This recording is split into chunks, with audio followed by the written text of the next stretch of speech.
Well, it's Empower Me Friday, and you know what that means. We are answering your questions on healthcare, and inevitably, we have a lot of them. Elizabeth Cohen is joining us now to help you become a more empowered patient. Okay, so here's the deal. I want to dive right into this because the first email is from Cohen, who says, in June, I was charged $1,065.57 in the emergency room for just cutting 2 blisters from my foot and writing a prescription.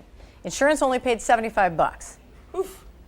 That's a lot, right? I mean, that's kind of outrageous. What can you do? First of all, you should try to get an idea, is this hospital ripping you off? And what you can do is you can go to a website called Change Healthcare, and you can put in your city and put in something like emergency room visit or whatever, and they'll tell you about how much it should cost, because $1,200 is a lot of money. So you could really get that specific? You could say toe blisters or not whatever? Not necessarily, but you can say, you know, emergency room simple visit, or you can do that. So one of the things that Quay would have noticed if he had gone to that website is that a doctor's visit, just going to the doctor to get your toes looked at, is about $150. He would have saved a lot of money if he hadn't gone to the emergency room. Well, I mean, that's really the white elephant in this whole thing is, did he need to go to the, I don't know the situation, but did he need to go to the emergency room for blisters? Right. Just how bad were those blisters? Right. We don't know, but it definitely makes you think if he had just waited until the next business day, he would have saved himself like $1,000. So you want to think about that, and that website will tell you